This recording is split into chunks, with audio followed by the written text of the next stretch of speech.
Alone, I'm completely paid off by Bungie. And that's the only reason why, buddy. Actually, this channel is owned by Bungie. And we hit the go live button and that's what we do, man. All I know is if I just keep playing this game, cars keep ending up in my driveway. Hashtag Bungie creator. Now, the other possibility, and this seems to shock everyone every fucking time, is what if I told you that I find Destiny to kind of be fun to play? That can't possibly be the case. Right. Can I be honest? I feel like the community would rather me say I am bought and paid for by Bungie Incorporated, rather than me look at you guys and say, I kind of think the game's fun to play. You see where I'm coming from? You would rather me say that than say, I think the game's kind of fun to play sometimes. Be specific. Which part of the game is fun right now? Look, man, you find me a game that has in-game like Destiny's. That's a first-person shooter. Has PvP and PvE. That gives me day one raids and day one dungeons with a variety of different builds. And truly is. People talk shit about it. Destiny's PvE side is really in a league of its own. And if you don't think that's the case, and if you want to say that this game is easy or casual or whatever, there's an epic raid coming next week. Load the fuck up. Jump in that bitch without a cheater. Oh, wow. An unfun raid yet again. Hey, man, it was fun to me. I had a great time. I had a blast, man. Look, I love that shit. Salvation's Edge. I love that shit. I like it when my teammates and I fucking hate each other. I love that shit. I'll reach my less threshold about halfway through a raid, and I'm like, I can't stand this goddamn dude. When you reach that point when you're like, I'm never raiding with these fuckers ever, that's when you know you're having a great time, my man. You making some of the greatest memories right there. Oh man, this last raid, even though it was pain, it was immense pain the entire time, I fucking loved it. And the thing is like there's a lot of great games from like just like a gaming perspective. I would love to just sit back and have a good time playing. Destiny is it just scratches that competitive itch, I suppose. Oh, Path of Exile is up there big time. PoE 2 does it for me, man. I would say PoE 2 is one of the most addicting games I've ever played. I love Path. I like Borderlands, but I love Path.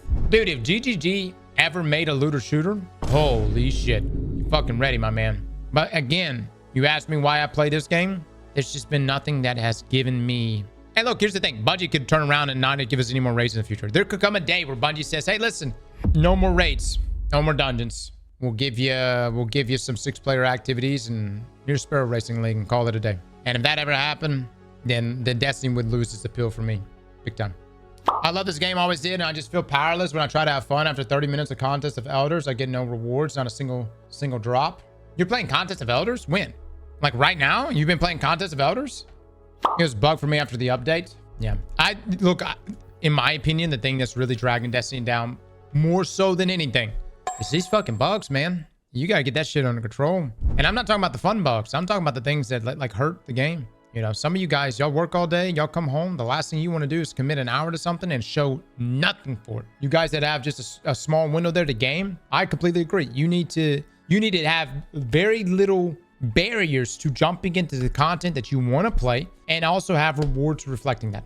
And that should really be the goal of anyone that's making a video game, but especially a live game. How do we lower the barriers? How do we make it so you can, when you get in, you're playing the game? You're not playing inventory management for 45 minutes. You're not trying to find where you need to go or what you need to play, which is the portal is trying to address that. But then also at the same time, it's confusing. There's just a lot of confusing aspects.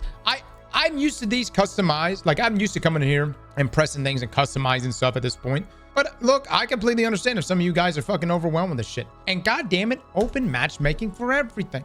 Just gotta lower the barriers. Lower the barriers.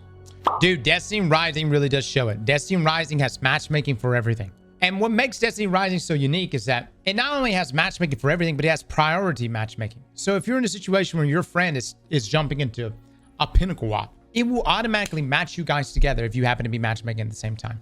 Destiny Rising's infrastructure is literally taking what I just said. Lower barriers, get you in the game, let you play some shit. Granted, you'll get text messages from Pandora about whatever new deal is on the store that day. But, you know, you win some, you lose some. Did I read DMG's tweet? Oh, yeah. The tweet. Is this the one you guys are talking about? So this is from Captain Relic, the Brass Dragon. I say this respectfully. Are you being fully serious or are you just saying this? The last few months have been full of we are listening and then you guys not listening and not doing anything good. It's only been a couple weeks and this statement has already aged poorly. So right here from DMG, we need to build momentum and maintain it. Let's fucking do this thing.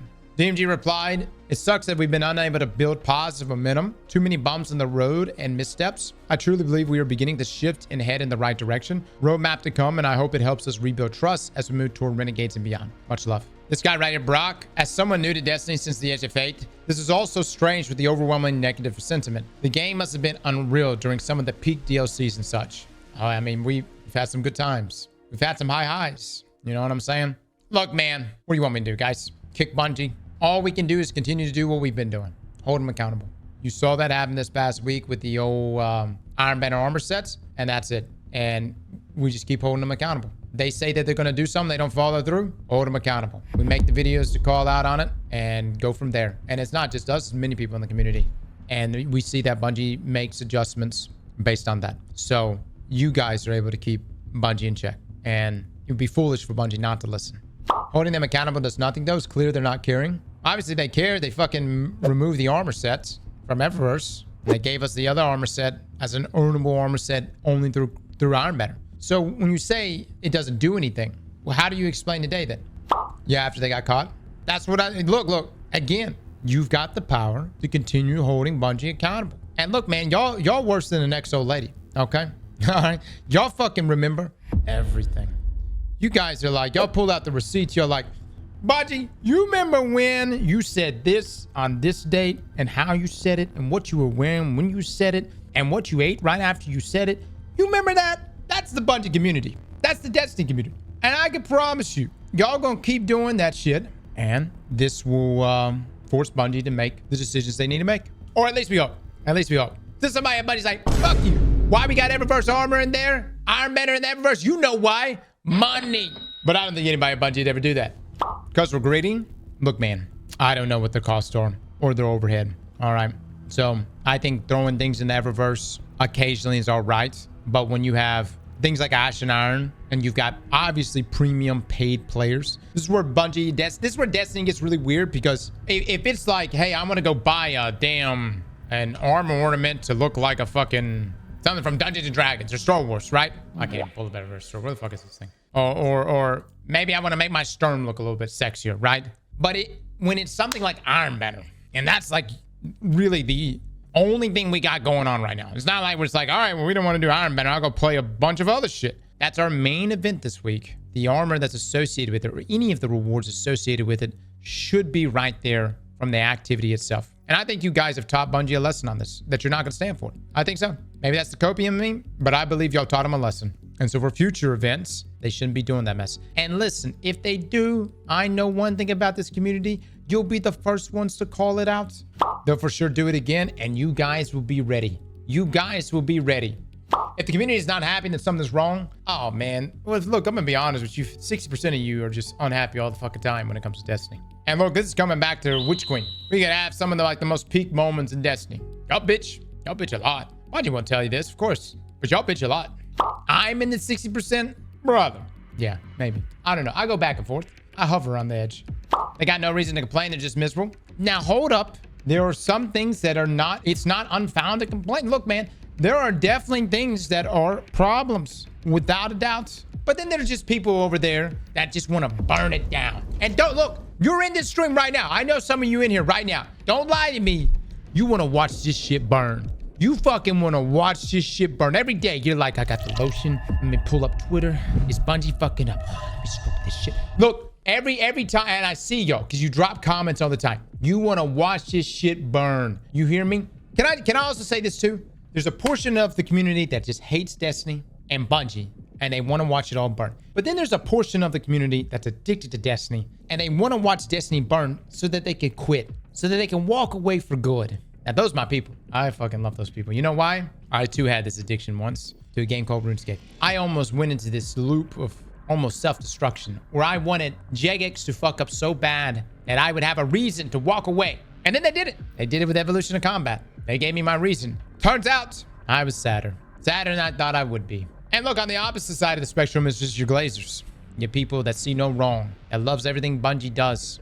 That's like, oh, don't be mean to the multi-billion-dollar corporation. I like to believe that we're in the middle. Some of us here. We're in the middle. And we can go back and forth between the two. Oh, you think I glaze Bungie? Brother. Let me tell you something.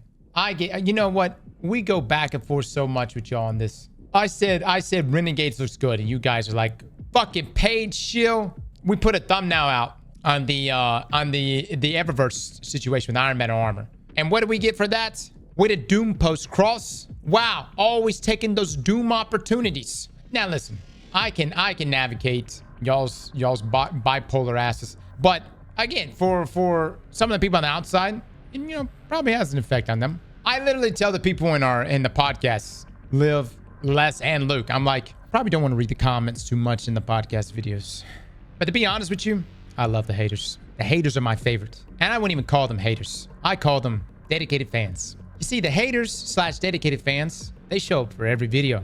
They comment every time. And even better than that, they watch all the way to the point where we might possibly fuck up. And they comment. Therefore, we get good watch time. The haters / dedicated fans are fantastic for ad revenue. So keep doing your thing, fellas. We'll keep doing ours. Slap that like button like your mama told you right.